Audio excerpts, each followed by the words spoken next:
when somebody learns that another person is polyamorous, they like hold their spouse that much closer. Right. Yep, like they give that stink eye and they're like, oh my God, don't take my husband away from me. Right. Yep. Like you stay back, you filthy whore, you know, like, yeah, like, but like, that's not what polyamory is. James Sias is the host of the Practicing Polyamory Podcast and is with us today to answer some of the most common questions about the alternative relationship style known as polyamory. I have many friends in the poly community, and I mention this because I've been very fortunate to be able to ask them questions, any question that pops in my head actually, without fear of judgment. This is an opportunity for you to get a better understanding on how all this works.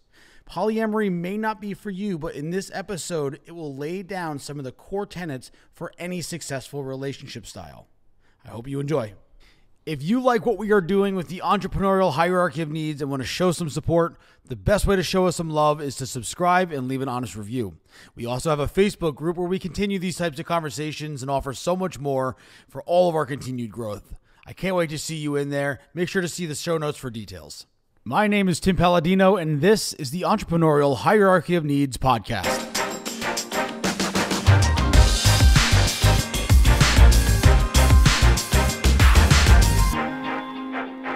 James, thank you so much for joining us on the podcast today. Coming in from sunny San Diego. Is it sunny there? It is today. It's beautiful. Good. What do you guys get? Rain like one day of the year? Yeah, about 6 times a year, and everybody freaks out, and everything stops. Yeah, it's terrible. I can only imagine. Yeah, I absolutely love San Diego. So today, everybody, you guys already know, we're going to be talking about polyamory, what it is, what it isn't, what's beautiful about it, what might be scary to some people. This is probably going to make you a little uncomfortable, guys. Like, I'm sorry to tell you, but it's something that I have been trying to get a better understanding for years now. And it's really made me, it's given me the ability, I should say, to see things through a completely different lens. And it's really opened my eyes to be better in my own personal relationships, regardless if it's romantic or if it's just intimacy or romance. It doesn't matter. So I'm really excited to have these conversations. First thing, James, how about we kind of like, we demystify it a little bit. So one of the things that I want to talk about is what polyamory isn't. Right. So and what I mean directly by that is it's not polygamy. Yeah, no, it's not polygamy. So polygamy is polygamy is actually the practice of marrying multiple people.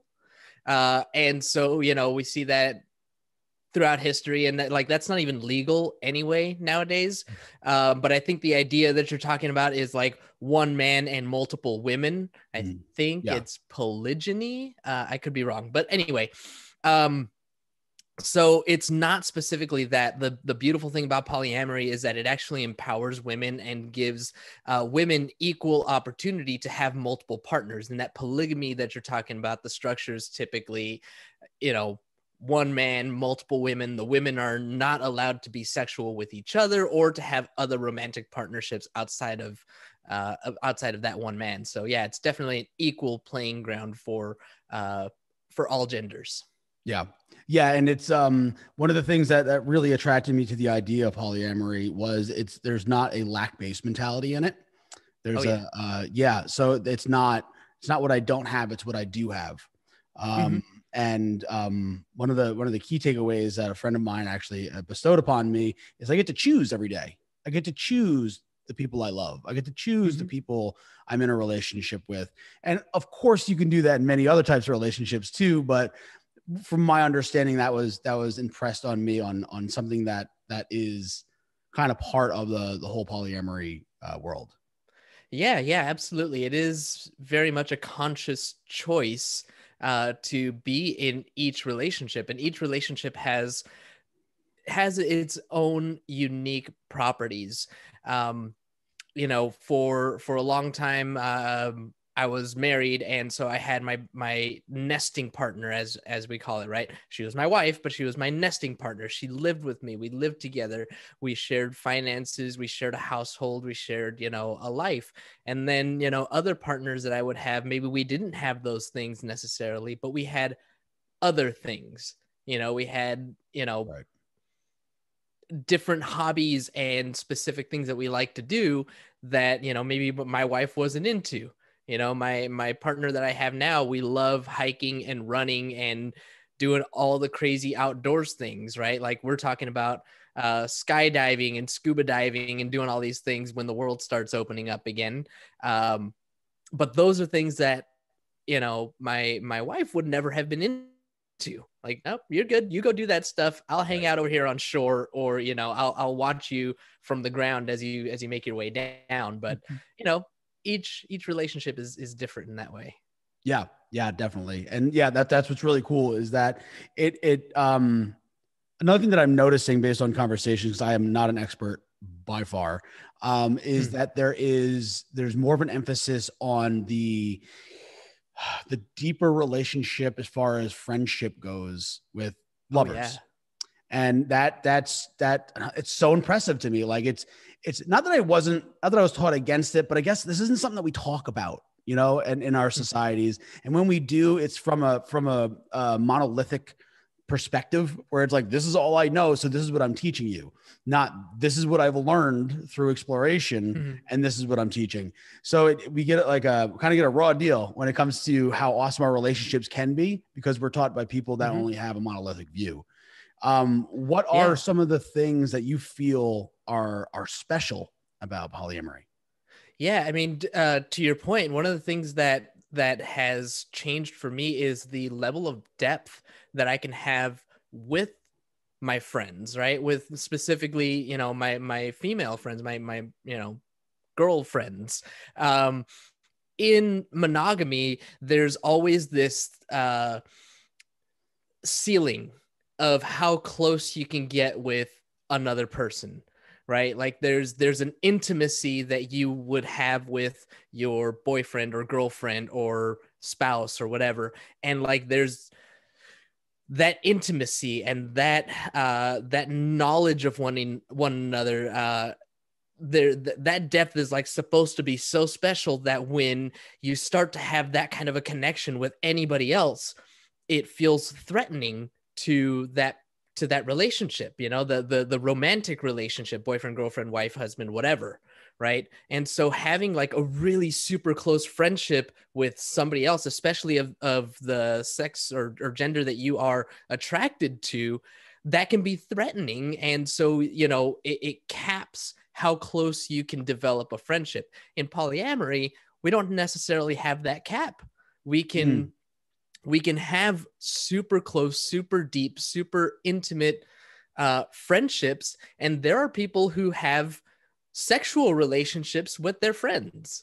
I haven't had any like that. Like, I wish, but, but like there are people who have friends that, they are super, super close with, and there's no romance there. They're not, in love necessarily. They love each other a lot, but they're not in love. But every once in a while, they drink together or whatever, they get close enough and they just happen to have sex. Like that's an expression of their love for one another.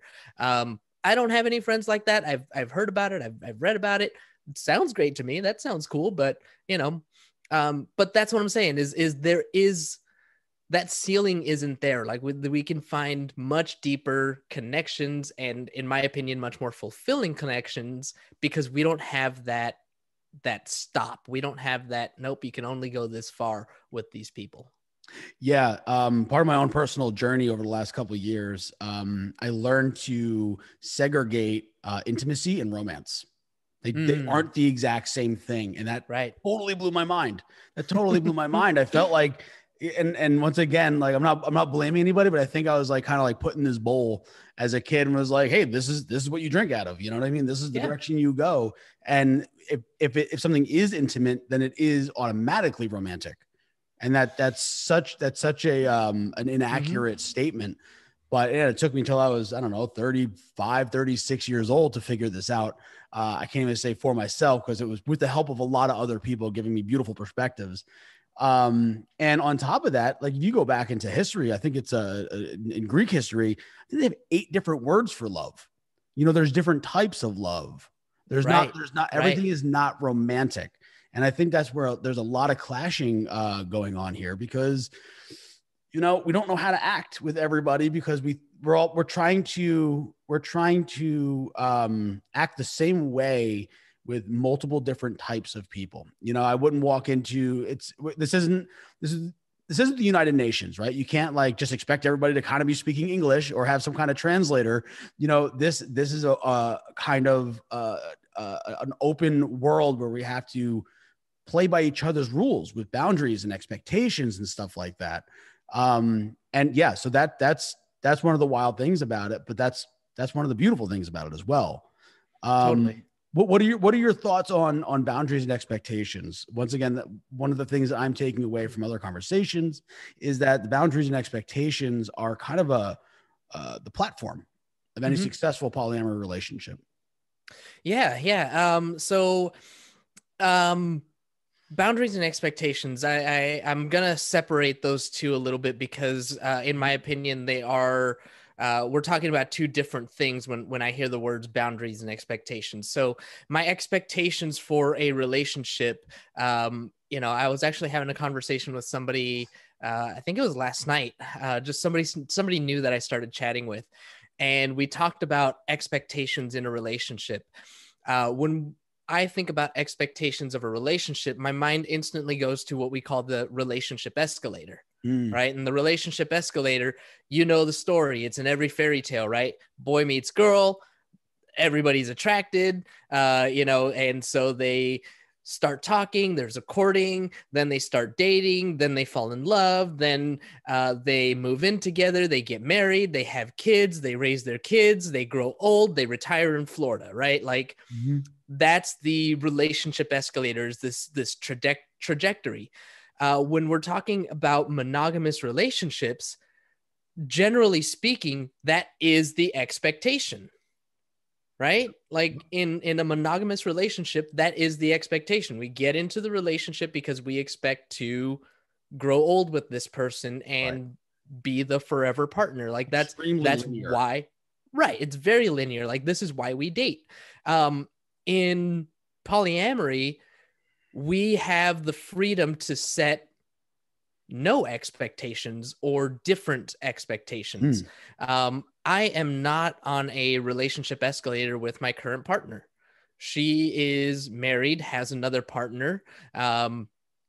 She is married and has another partner. And, even though she's married, she wants to move out and live on her own. She's never lived on her own before. So she wants to live on her own. And that might be what she does for the rest of her life at that point. She might never live with another partner again. And so we're not on that relationship escalator where we are planning this whole big long life together. I want to be a nomad again. I want to jump in a van or in an RV and, travel across the country, travel across the world again. That's what I want to do. And so, if I met somebody who wanted to raise a family and have kids, those two ideas don't work. So expectations in the sense of relationships, we are able in polyamory to change our expectations, to make our expectations something other than that relationship escalator. Yeah. Now, that other word that you used was boundaries.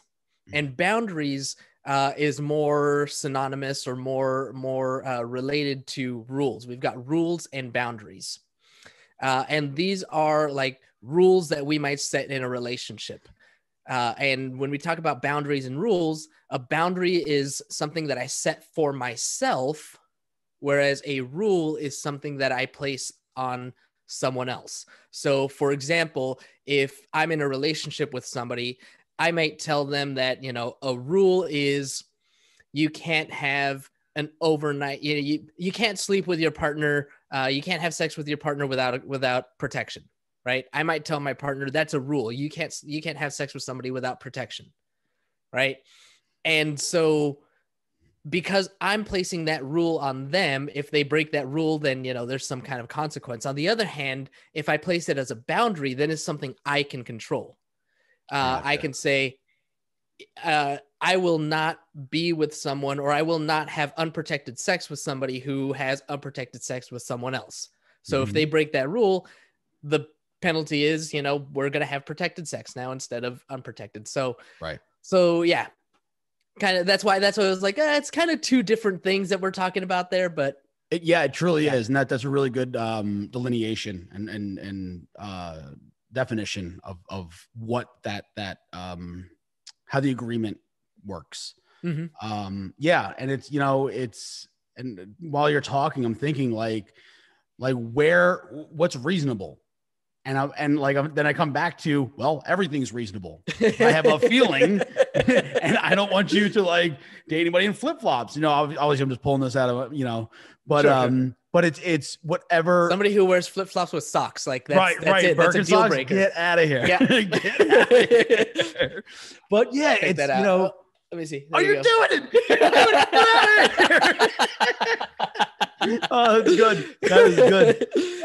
It's too bad that this is a video. This is an audio only pod, because everybody didn't get to see me lift my leg and show you my flip flops and socks. Anyway, too good. Too good. I'm not even wearing shoes, so it doesn't matter.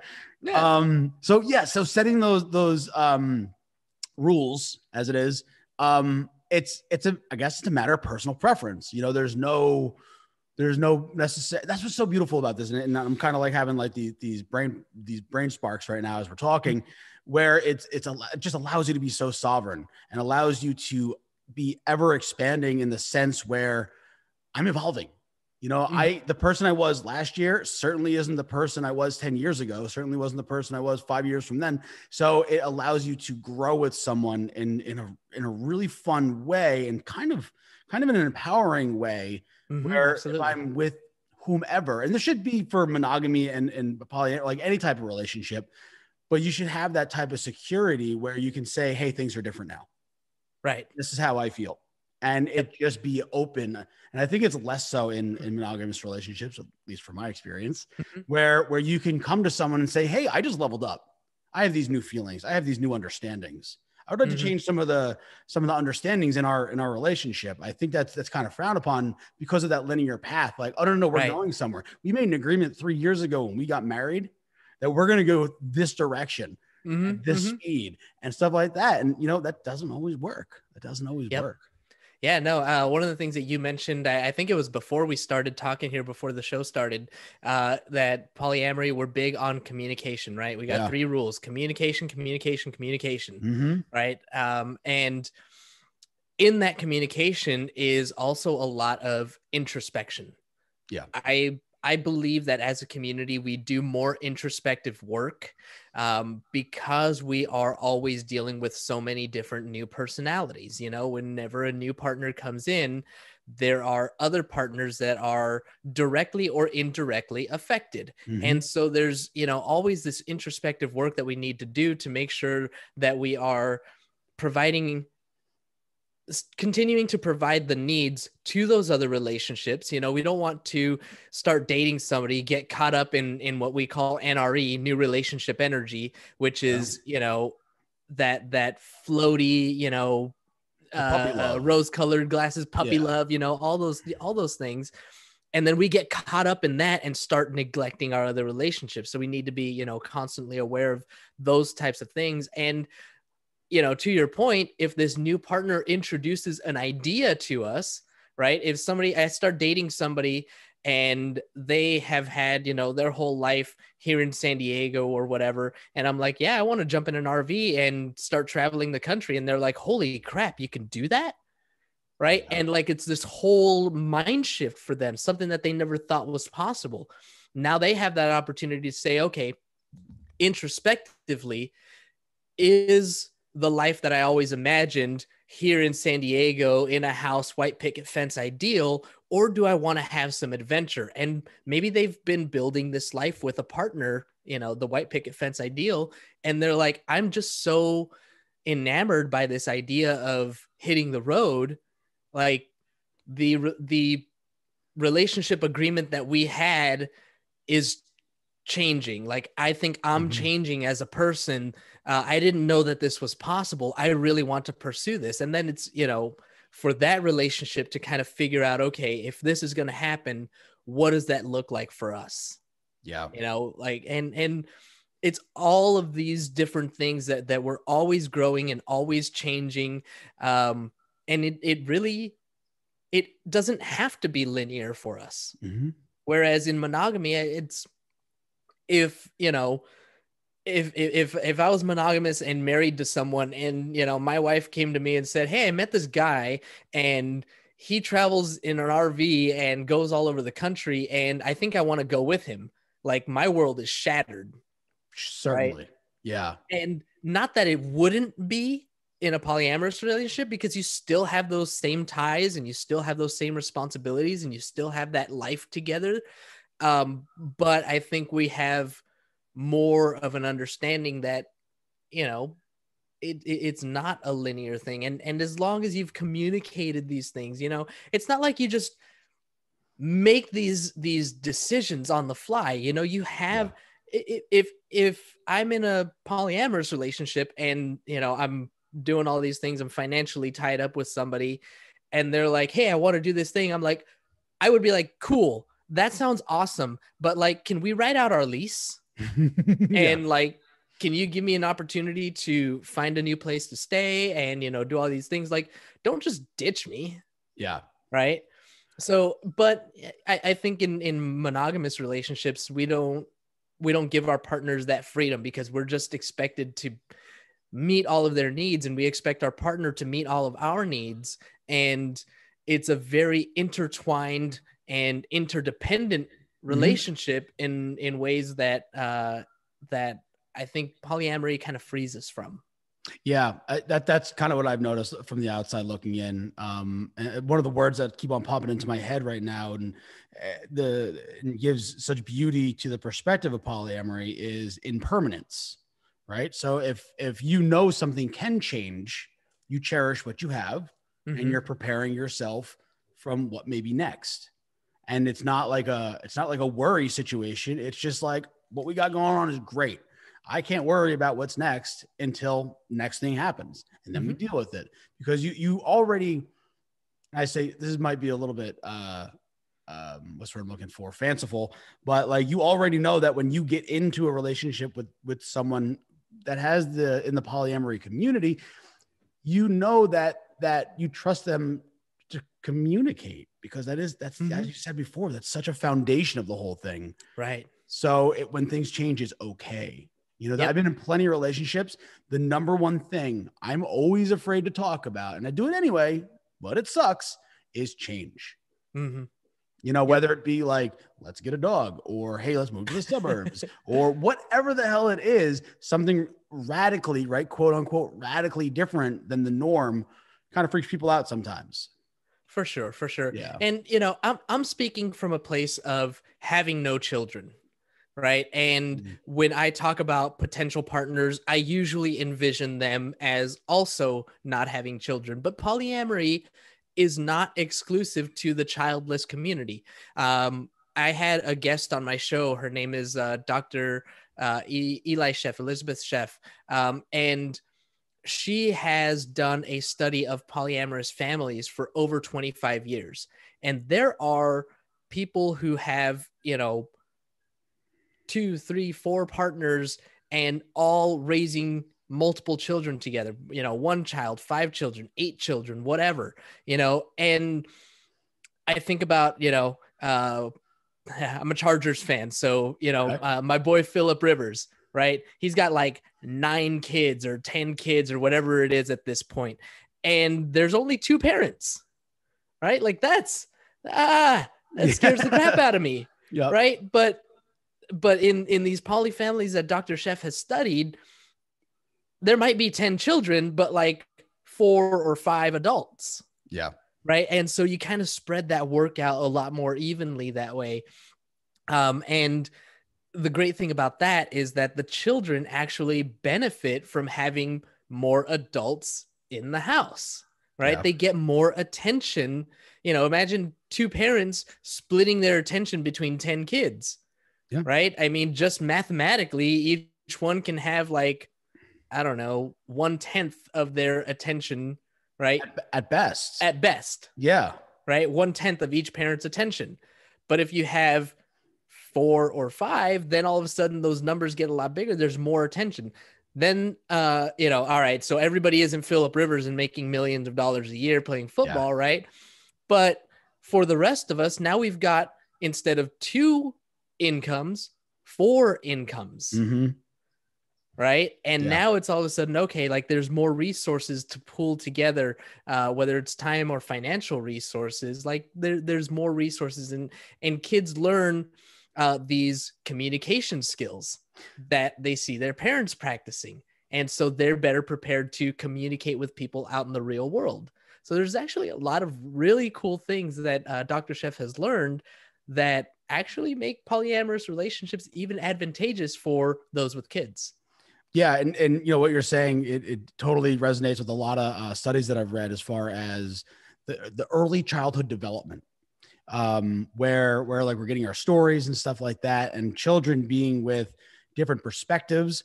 And if they're with other children too, that's when they learn to negotiate, right? That 3 to like 7, or it's actually like 4 to 7, I think it was in the study. So that's super important. They're able to take in all of this information, not just one thing, and then resist everything else for the rest of their life. They're really able to see kind of like a spectrum of get a spectrum of understanding, and that just makes them for better people, you know, regardless if it's poly or, you know. I think that's super important to kind of take away. I'm a big fan of like anthropology, and I would love to see a more, and I didn't even make this connection. I don't even know if there is quite a connection with this, but a more modern hunter-gatherer style family or community, you know, just where there's no, like with older hunter-gatherer styles, when, you know, classically the men would go out and hunt, no one would claim the kill. It was the community's kill. It was the hunter's kill. So where it's an all for one style attitude, and that's one of the things that these things keep on like popping into my head as we're speaking. But that's so important. That's so important, where with the all for one kind of attitude. These communal properties and community type of relationships, it exists, you know, in the polyamorous community. Like those types of things do exist. Polyamorists, The Polyamorists Next Door is the name of Dr. Eli's book, and that's like the first 15 years of her study. She's written, you know, several books after that, and her blog is named the same. It's so fascinating. I was so excited when I got to interview her on my show, because she is one of the top, you know, she is the top researcher in the world, and one of the top, you know, authors for our community. So it was just super exciting, and I totally still nerd out on her stuff. That's so cool. That's so cool. Do you feel that there's still let me rephrase that. Do you feel that people are still scared or have a fear against polyamory because it's threatening to their monogamous relationship? Yeah. Actually, I mean, I haven't experienced it, but I've, you know, seen these stories in the community, and I've actually been told, you know, some of these things in different conversations that I've had, that, you know, when somebody learns that another person is polyamorous, they like hold their spouse that much closer. Right. Like they give that stink eye, and they're like, oh my God, don't take my husband away from me. Right. Like, you stay back, you filthy whore, you know, like, but like, that's not what polyamory is. Like, one of our big tenets is honesty around infidelity. Like, so in other words, if I am a person that is willing to be with someone who is married and cheating on their spouse, as a polyamorous person, like that's a ding in my record, right? Like that's not a good look for me, because if I'm not respecting the boundaries and rules of their relationship, I can't be trusted to respect the boundaries and rules of my own relationship. Sure. That's a lesson that I learned harshly recently, you know, because I you know, I've been that guy, right? I was like, oh, I'm polyamorous, you know, it's cool. Like, I can do whatever I want, but this other person isn't. And, you hurt people when you don't respect those relationships. And I hurt someone because I didn't respect their relationship, And so it's things like that, I know what the right thing is to do, but when I get caught up in the moment, it's really easy to ignore the right thing. Mm-hmm. But that's when integrity comes into place, right? Like to have that integrity and to continue to respect the boundaries of other people's relationships and, internalize that, be a good person and do the right thing. So, going back to that situation, when people learn that we are polyamorous, they do give us that stink eye and they hold their spouse a little bit closer. But the people that have been in polyamory for a while and have learned the lesson that I've learned, it's like, nah, like you're married, like do your thing. It's cool. Y'all open up and you're cute. Like, cool. Like, come talk to me. Yeah. But as long as that's the boundaries of your relationship and the rules and the agreements of your relationship, I'm not touching it. Yeah. I have no interest in it because it's just too much heartache for me. Yeah. You end up getting a mark on you. I totally hear that. And it's almost like predatorial, right? Like, yes. Yeah. If you could, that's taking advantage of someone's situation. It is. Because, putting ourselves in a general situation, if someone's in that situation and their spouse or whomever, their partner doesn't know, then they're obviously doing something wrong. Yep. It's not truth by omission. You're keeping a secret and you're, and that's not even necessarily good for the long term of the relationship because now you are filling a void. So now you're a tool, not a person. Yep. So yeah, there can be a lot of stink on that. A lot of stink on that. Yeah. And I mean, when I was in those relationships, when I was in those situations, I knew there was an expiration date. Mm-hmm. I knew that eventually this was going to come to a head for one reason or another. And, when it did, it didn't feel good.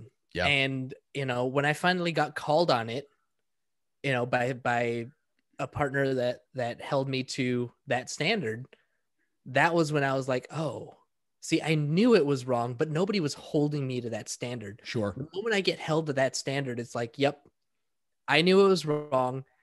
I did it anyway. But it was wrong. And I'm not going to put myself in that situation again. Yeah. Yeah. No, that's great. Sometimes we just got to get that nip in the ass and just be like, oh, now it makes sense. Now it makes sense. Yeah.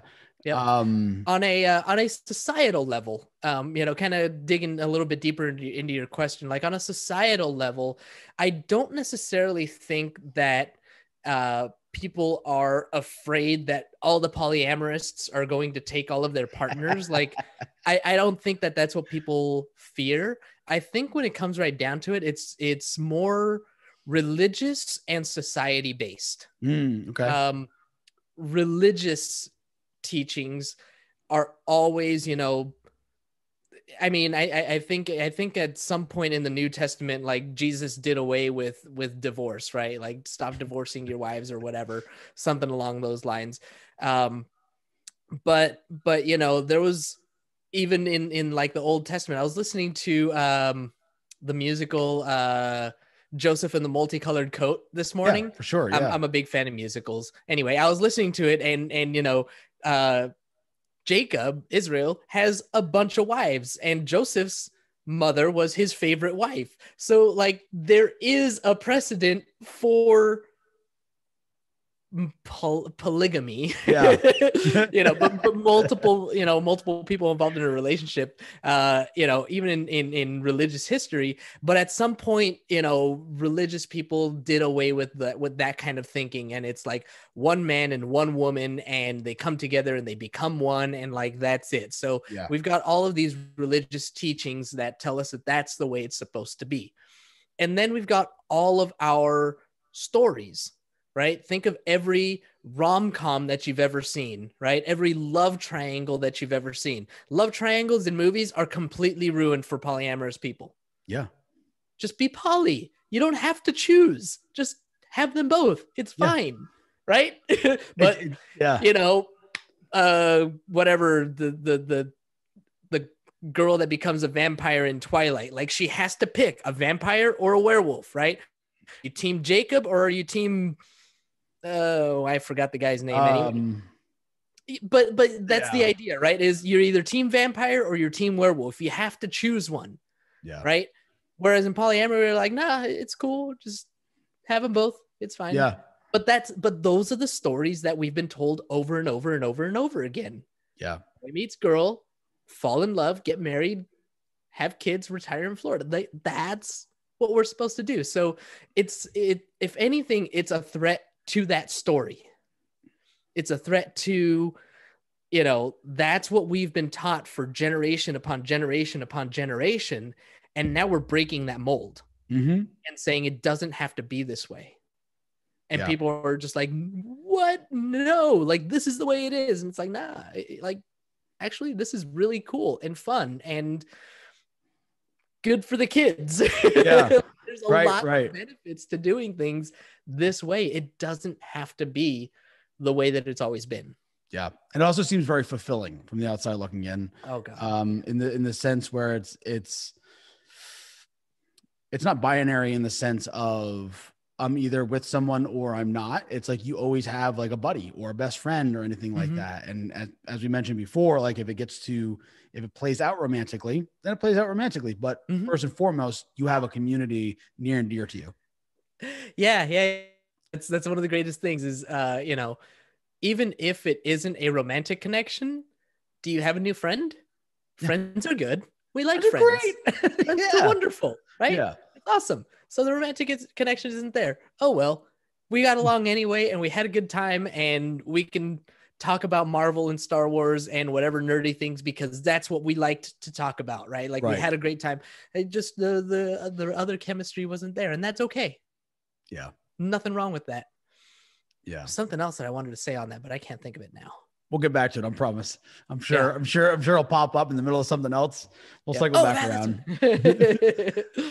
So how would you suggest, or how have you personally found balance? Right. Because, kind of with my engineer mindset, I started doing the thought exercises of like, all right, well, like you were doing before with like the pure division.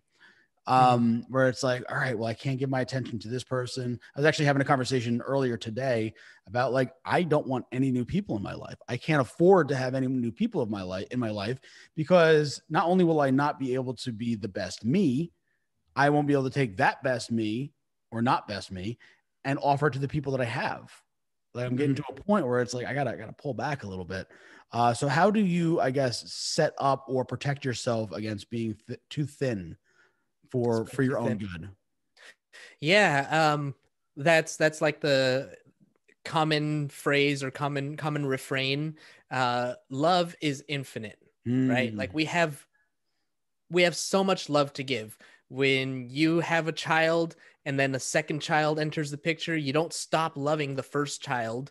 You just expand your capability to love and give more love to that second child. Same thing in romantic partnerships, right? When I love someone, just because I start loving somebody new doesn't mean that I stop loving that first person or begin to love that first person less. I just expand my ability to love to this new person. So love is infinite. Time and energy are not. Yeah. There's 24 hours in a day. Right. And during that day, you need to sleep, you need to eat, you need to work, you need to do all of these different things to take care of yourself or myself, right? I need to do all those things.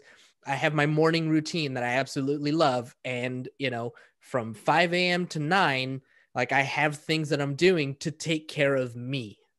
And no partner is going to get in the way of that. Right? Like those are the things that are important to me. And then it's, well, I can have Mondays and Wednesdays with partner A and, Thursday and Friday with partner B. And then I get, Tuesday, Saturday, and Sunday to myself. Or, if I have 4 partners, then all of a sudden it's like one day. And then I get a couple of days to myself or one day to myself. And, this is where each person kind of starts to figure out what works for them. The partner that I have currently, she realized that 4 partners is one too many, That's right? ample. She loves her her autonomy. She guards her independence. And when it was getting to a point where she hardly had any time to herself, she needs that solitude. She, it was really, really hard for her in that time. She didn't like initiate any breakups at that point, but eventually, some of those relationships broke down anyway. And, now she has basically 3 partners and she's good. Like she doesn't need any more partners. I just have her at this point, and I'm like, you know what? My vacancy sign is on, right? Like I can handle more partners right now. I'm in an emotionally stable place. I'm in a financially stable place. I have free time. Like I have the ability right now to take on another partner, and I'm looking for it. So in my experience, it's one of those like, when do you feel that you are polysaturated is the word that we use, right? And it's a great term. And again, it's back to that introspection. It's going back and saying, you know what? Am I getting enough time to take care of the things that I need to take care of? And if I'm not, what do I need to change? Do I actually need to, drop one of these relationships, or do I need to set boundaries for myself and say, you know what? I love all of my partners equally, and I don't want to break up with any of them, but I can only spend, 3 nights a week between my 5 partners, right? Or whatever. So this week I'm going to see these 3 partners, and then the next week I'm going to see these 3 partners. And then I start, scheduling it out in my calendar and doing all these things. Love is infinite. I can love as many people as I can, but I only have so much time and energy, and I need to prioritize myself too. The relationship I have with myself is my primary relationship.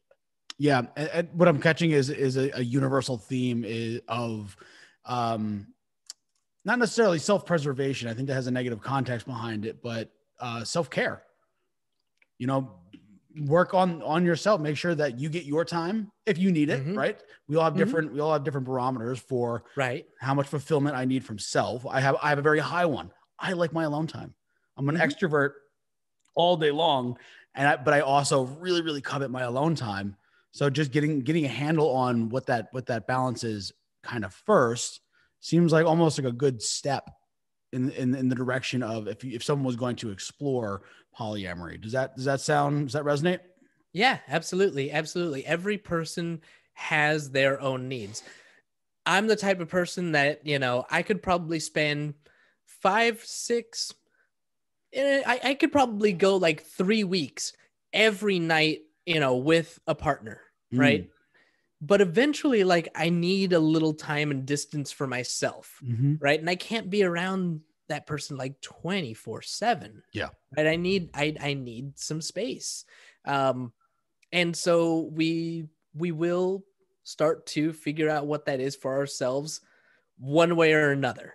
Yeah. Right. Either by just doing the introspective work, or after a few weeks of being with that partner, things start to break down and you realize, we need a little time off. Yeah.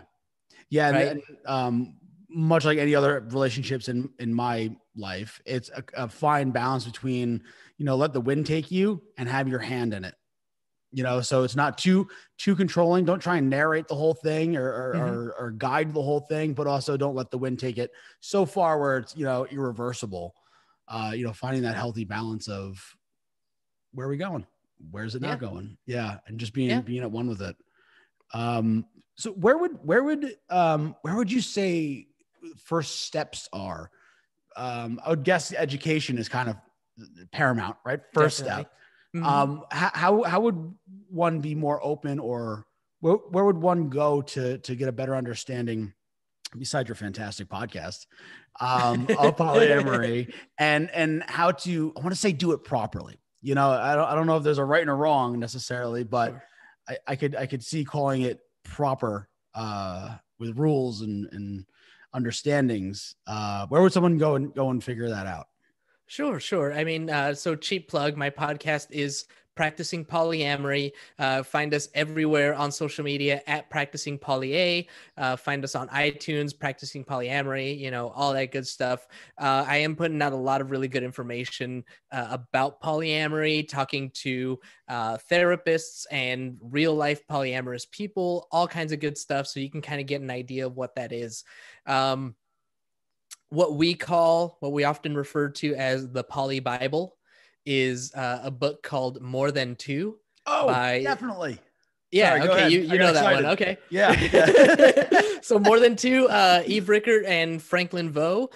Just a little caveat there. Franklin Vo was later accused of abuse in polyamorous relationships. So kind of take that one with a little bit of that knowledge. You can do some research on that stuff later on. But either way, it's still a fantastic book. If you are a couple that is looking to explore polyamory, there's this article that I always link to. I don't remember exactly where it's written, but it's the most important step when opening up a relationship. Search for that. Do a Google search for the most important step, or the most often skipped step is, I think, what it is. Okay. We'll find it and throw it in the details in the episode. Yep. But anyway, what that article talks about is detangling your relationship. So remember when I said, the two become one, which is, our religious teachings and our lives become intertwined. And this happens all the time. I remember, when my wife and I first got married, we did everything together, and before we got married, we did everything together. It's like, hey, we got to do some grocery shopping. Okay, let's go. What are we doing tonight? Oh, I don't know. Do you want to go to the bar or whatever? Okay, cool. Let's go. And hey, what's going on this weekend? Oh, my friend's doing this. Oh, okay, cool. That sounds fun. And we go, right? And everything that we do is together. Yep. So when you're opening up a relationship and your partner goes on a date for the first time and you're not going with them, all of a sudden that's like prime time for the jealousy and the insecurity and the sadness and the, all the fears, like everything starts hitting right then. Right. The smallest thing you're insecure about just comes rearing its head right down the hallway. Exactly. So detangling your relationship starts with establishing what your hobbies are, what your separate hobbies are. Yeah. Right. Maybe you are into Marvel and Star Wars and all these, nerdy and wonderful sci-fi, whatever fun movies, comic book things, but your partner is like totally not into it. Cool. You know what you should do? You should go hang out with your friends, right? Go for a night with your girlfriends or whatever. And I'm going to stay home and I'm going to watch like all the Marvel movies that I can't watch when you're around. Right. Right. And you start doing that before you open up the relationship. Yeah. So that when the relationship is opened up, they've gone out for their date and you have tools in your bag to know what to do with your night so that you're not just sitting there thinking about everything that your partner is doing and going over all of the details in your head and driving yourself absolutely mad. Right. You're not suffocating from their absence. Exactly. Yeah. You're able to be happy. And it just actually, another word just clicked in my head, compersion. Yes. That's one of like the most fascinating terms. And I'm probably going to butcher it right now, but actually, can you explain what compersion is? It's the opposite of jealousy. When I'm jealous, it's, I'm scared or envious or whatever of what's going on in that other relationship. But when I'm experiencing compersion, I'm happy for my partner because they found somebody that they connected with. Yeah. And I don't have that fear anymore of this person replacing me or whatever. I'm just genuinely happy for my partner to experience happiness in a relationship outside of ours. Yeah. Yeah. And what's interesting about it, and talking from a societal standpoint, when you Google it, you cited being very difficult to spell, at least for me. It's so associated with polyamory, and we made up the words. Oh, what's that? We made up the word. Oh, well, goddamn, good for you guys, because I love it. It's not a word. It's not a word in the dictionary. Okay, that makes a whole bunch more sense. Yeah.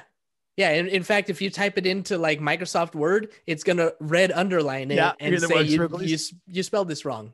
Oh, that It's is not a too word. funny. That is too funny. Man, So yeah, Merriam-Webster, we you made gotta up the get your shit word. together. It's just That one of is those funny. things. Yeah. So when you I know you've interviewed such great minds. Do you guys ever talk about attachment styles? That was one of the things that was brought to my attention on I believe there was 3 or 4 different attachment styles. I'm a little foggy on it. It's been a couple months since I learned about it. But is that something that you guys touch on?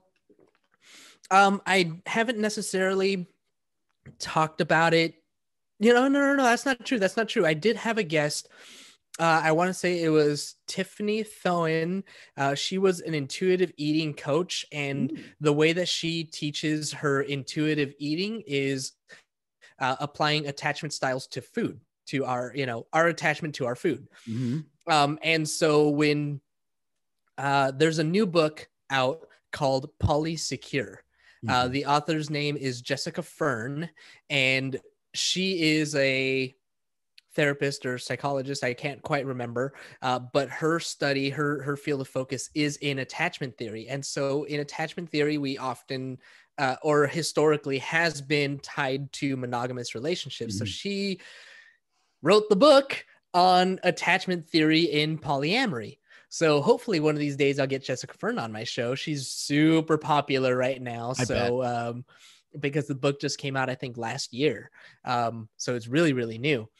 But yeah, in when that book came out and I had Tiffany on the show, she's over here like, oh, I use attachment theory when I'm, teaching my intuitive eating students or whatever, clients. And so taking attachment theory and applying it to polyamory, like this is her stuff, right? Like she Yeah. was so excited about it. So yeah, it's in there. It's in there. And it's somebody has written a book on it. And I read the book, I listened to it. I could not necessarily repeat everything that I learned from it. And I it's one of those things that it was so theoretical and I couldn't quite like get my thoughts down. I need to listen to it again and actually journal. That's what my partner did. She's like, oh no. I listened to it and I journaled, and then she went and bought the hardcover book and she's like writing in the margins. Like she really loved it. So, That's cool. but I'm not as well versed in the attachment theory conversation as I would like to be. Yeah, from what I remember, it's one of those things that you have to kind of drill a couple times. Mm-hmm. You have to get that base layer. You have to kind of like skim the fat off the top. Be like, all right, I'm comfortable with getting more information. It's like dog sniffing something. All right, I'll start chewing now. And then you get a little bit deeper, and then you can actually kind of metabolize the information and go back. I mean, a lot of these podcasts that we're recording, definitely this one, I have to go back and listen to a lot of the stuff. Yeah. Because I'm so like in the zone having the conversation. A lot of the learning from these conversations happen afterwards. Yeah. Yep. Yeah. Totally. I do the same thing when I listen to my own podcast. It's like, oh yeah, I remember when she said that. Oh, that hits differently this time around. Yeah. Love it. Cool. Anything else you want to throw out there before we wrap up? Final thoughts. Final thoughts is that polyamory is not for everyone, right? But I think that the teachings of polyamorous relationships can be used universally. When we talk about communication, a lot of the tools and a lot of the lessons that we learn in polyamory around communication would greatly, greatly, greatly benefit even those in monogamous relationships. Things like detangling, even if you're in a monogamous relationship and have no intention of, changing to polyamory, like there's no reason why you shouldn't have your own hobbies. If everything that you do is with your partner and your partner goes away for a day or two or weeks or whatever, they have a work thing or whatever, and you don't know what to do with yourself, like there's some level of codependence there that could be unhealthy. And so like those types of things, I think there's a lot of lessons that I've learned through exploring and living this polyamorous life that I think are very, very applicable. And I wish that I had learned even in my monogamous life. It would have made my monogamous dating even better if I knew how to communicate better, if I was more willing to accept a relationship, in whatever form that it came to me, as opposed to always expecting it to be the escalator, like imagine having fun dating just for the sake of dating. Yeah. Not for the sake of trying to find your forever partner, just going out and having a good time, and so I guess that would be my final thoughts. There are a lot of lessons in polyamory that you can apply to your monogamous life and hopefully even make it better. Yeah. And one little caveat, and you just kind of like dropped something in my brain too.